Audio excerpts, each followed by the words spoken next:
fight. I'm trying to get the double unders. We always do this. I know Josh has you guys do this a lot before class. You know, this is something that we've implemented, fighting for the underhooks and trying to get the underhooks. So this is very, very neutral position, okay? He has the same advantage that I have, all right? So I'm gonna pinch this elbow in, and I'm gonna reach, and I'm gonna grab, and I'm gonna scoop this knee up. When I do, I'm gonna come in here, drop, put him down, okay? And I can tell Jonas already wanted to jump into my guard. I knew he wanted to jump guard on me, so that's why I went ahead and put him down before he did. My low back don't feel like dealing with that. See, right now? And then so, I say, you know, like I dropped down from the takedown, I thought I did a great job, and then Jonas immediately, like, he gets his full guard back. No need to don't get discouraged. It's fine. You didn't do anything wrong. It's just a lot of times when you are fighting good skilled opponents, you're not gonna get any kind of, you know, breaks, lucky breaks. So I post my leg out, open his guard up, drag my knee through, drop, and then rise this knee up, okay? We can easily, guys, over, under, pressure, back step. Okay, we can easily do that.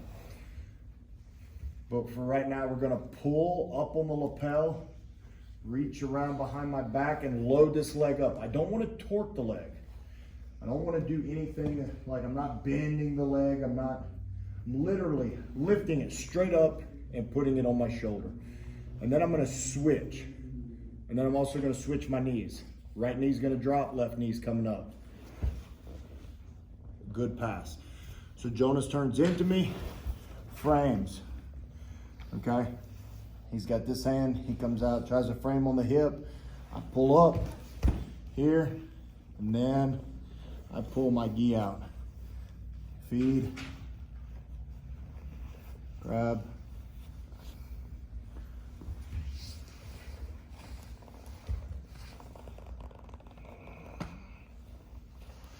Tighten it up, okay?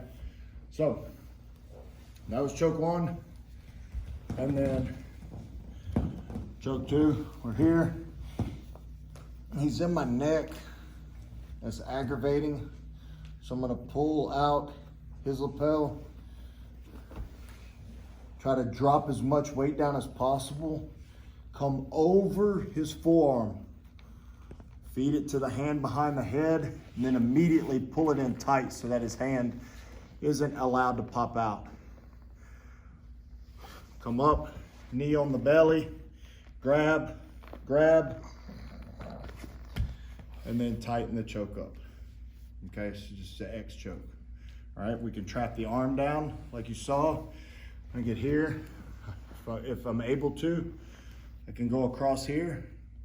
When you're training, try to make sure, guys, that you always stay on your toes. Whenever you pin a shin down, a thigh down, anything like that, just make a bridge with it because we're drilling. So Jonas isn't gonna try to pull this arm out. So I know that the arm is trapped. I know it's trapped. And I don't need to add any further pain or pressure to it because I know that I have it in a good spot.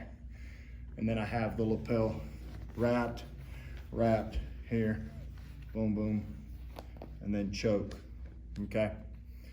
Now, even in your passing, like if it's not training, you don't have to do these toes. You can drop your shin down and you can do all your weight on top of it. And you saw the immediate reaction. Okay, it's extremely painful. That shin bone is extremely sharp. If you drive it across like a knee cut pass, anything that you do with your shin, like put it shin on shin, anything like that, it hurts really bad.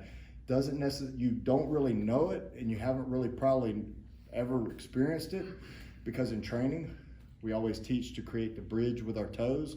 So I think a lot of us kind of carry that into tournaments and matches, but we need to keep training that way to make sure that we don't cause undue, you know, like pain, because I mean, it hurt. You're targeting nerves.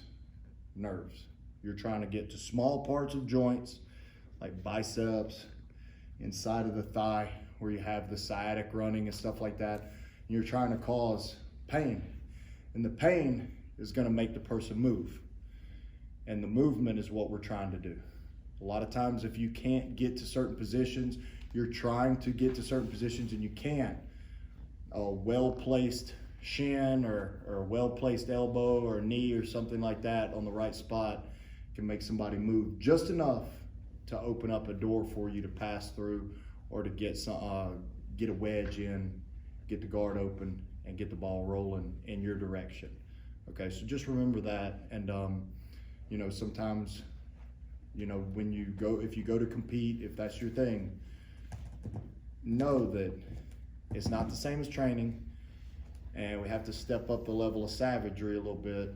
It's not there, you know, we want to be sportsmen, we want to be professional, we don't want to do anything to intentionally hurt the other person, but what we are doing is causing discomfort, and that's fine. That's perfectly fine. I do that to my wife all the time, you know, just so that she'll leave me alone. So, and but it's mostly just with talking. All right. So, appreciate you guys. Let's line up. Let's get some training in. 1, 2, 3.